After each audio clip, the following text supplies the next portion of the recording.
If you could double the density of gold by writing a piece of software code, it wouldn't be a commodity anymore. It would be a security. Hello everyone and welcome to the Daily Crypto. We have Michael Saylor with us today who is going to share his thoughts on some really interesting topics, so make sure to watch the full video. But before we get started, let's see where the FNG index is at today.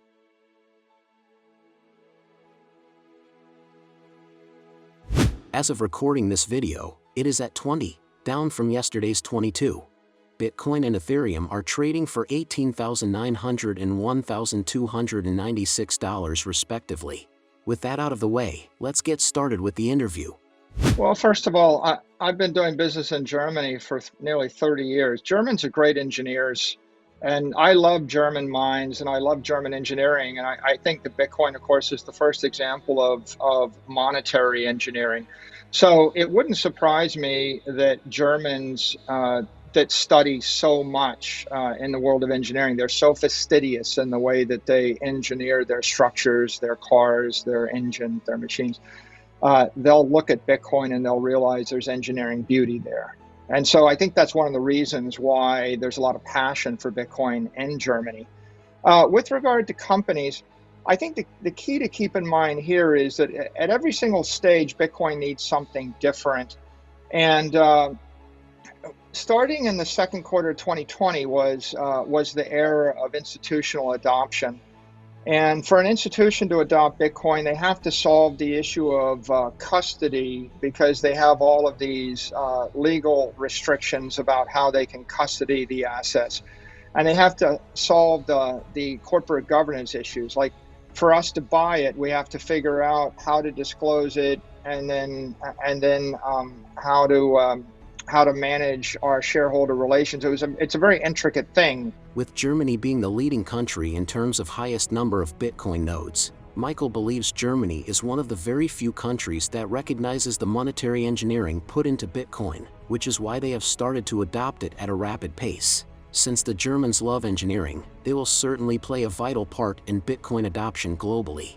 The accounting for Bitcoin was set by FASB when the largest holding of a publicly traded company was maybe $1 million. When we started looking to buy Bitcoin, we did a search and we found that maybe one company had owned a couple of $1 million of Bitcoin once a few years ago, over stock or something. It was a trivial thing. So FASB set the accounting treatment to be the most conservative you could imagine, which is you can never write it up, you can only write it down, and you have to write it down to the lowest bid you can find from anybody, anywhere in the world in the history of the ownership of the asset. So that's the same as if you bought something and you went to a party on Saturday night and you asked everybody in the party whether they would buy it from you, and someone told you they'd give you $1 for it. So you wrote it down to $1 and then you held it at $1 for the next 100 years. Okay.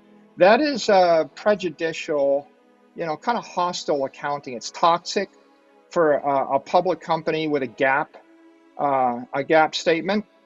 And so there's no reason for the accountants to take any other treatment, because they were just being extremely conservative. One issue with current Bitcoin regulatory measures is the accounting problem. Publicly traded companies that hold Bitcoin are assigned an extremely low value for their Bitcoin holdings, even if it goes up in the future. This is a very serious issue as it compromises on the holding company's balance sheet in the future. So the idea here is you have to have a digital commodity without an issuer, and then you have to let it diffuse for a long enough period of time without any protocol, without any material change to the economics, such that it seasons, right? And so Bitcoin has this 12, 13-year history, and the fact that the monetary protocol was set, the fact that that it traded without value from January 3rd, 2009 till pizza day, 500 years without value, is an immaculate conception that has never been reproduced. Satoshi Nakamoto was the man who started Bitcoin, and Michael acknowledges his brilliance. By using a proof-of-work model, Bitcoin bypasses all third parties and allows users to fully control their digital asset. He says it is a digital commodity that doesn't require a group of people to manage, because otherwise it becomes a security. Okay, so if I take gold or oranges or oil or a bushel of grain, and if I remove 99.95% of the energy, you have an imaginary orange, imaginary oil. You have a security. If you remove the energy from a commodity, you create a security. That's just common sense, right? And if a small group of programmers can write a piece of software that makes all of the oil in Asia not burn, or makes all of the oranges in Florida not edible, that's a security. That's not a commodity. So if you could double the density of gold by writing a piece of software code, it wouldn't be a commodity anymore. It would be a security, right? So this is kind of common sense. I mean, it's not even, you don't even need the law. You just kind of need to think common sense. If 5 programmers get to make all your food not edible, is the food a commodity anymore? And the answer is no, it's a coupon or it's a security. So in this particular case, Gensler actually said when he was put in the SEC that staking tokens, if there's a stake and you generate yield, that's an investment contract. He said that a year ago. So I think he's become more forceful in his articulation in the aftermath of the crypto crash. And I think what he's saying is very straightforward. If you want to create a commodity, it has to be without an issue, or it has to flunk the Howey test. It's obvious Michael is talking about Ethereum, which recently had its long-awaited merge take place. Even though he is not particularly an Ethereum fan, what Michael says has a lot of weight to it.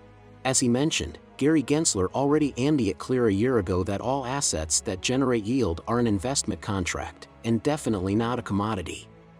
It got copied thousands of times, but most of the times the copies were imperfect because the people that copied it didn't understand the engineering elegance.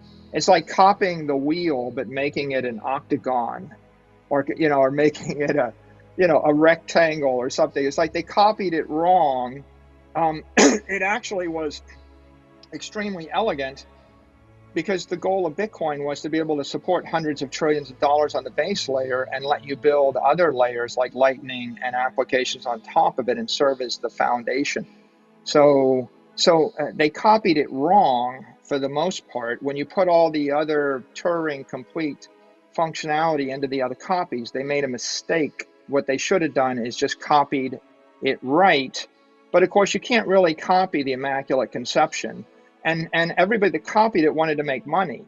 And the point is, if you really wanted to copy it, you need to create something more elegant, and you need to not have any economic interest in it, and you need to give it as a gift to the world, and you can't actually make money off it, and you need to disappear. So that's the way to copy it. I think that the irony right now, and I'll finish my comment, is people are very busy uncopying it. Right? Bitcoin was maybe 75% of proof of work networks before the merge, and now it's 95%. So in fact, it's been uncopied because people, I used to joke, right? If you have a brilliant engineering insight, your competitor may in fact look at it and say, why would I want to do that thing? And so Bitcoin is so brilliant that many of the competitors, they're blinded by their own personal self-interest and their own egos. And so rather than appreciate the brilliance of it, they don't actually appreciate the fact that the whole point was to avoid having a company or avoid having a counterparty or avoid having a set of programmers. Some people think I have to keep changing the code. I have to keep upgrading the software. The brilliance is not changing the software, right? What they don't realize is, to be a commodity, you can't keep changing it. But if you're a software engineer, you want to keep changing stuff. Ever since Bitcoin came out in 2009, there have been many attempts to relegate it, but no one has been successful. This is because they couldn't fathom the financial engineering behind Bitcoin. Just look at how we have tens of thousands of cryptocurrencies being traded in the market. Even though they all can be used as a mode of payment, no one even knows about them. Thank you for watching this video. Please like and subscribe to our channel and press the notification icon.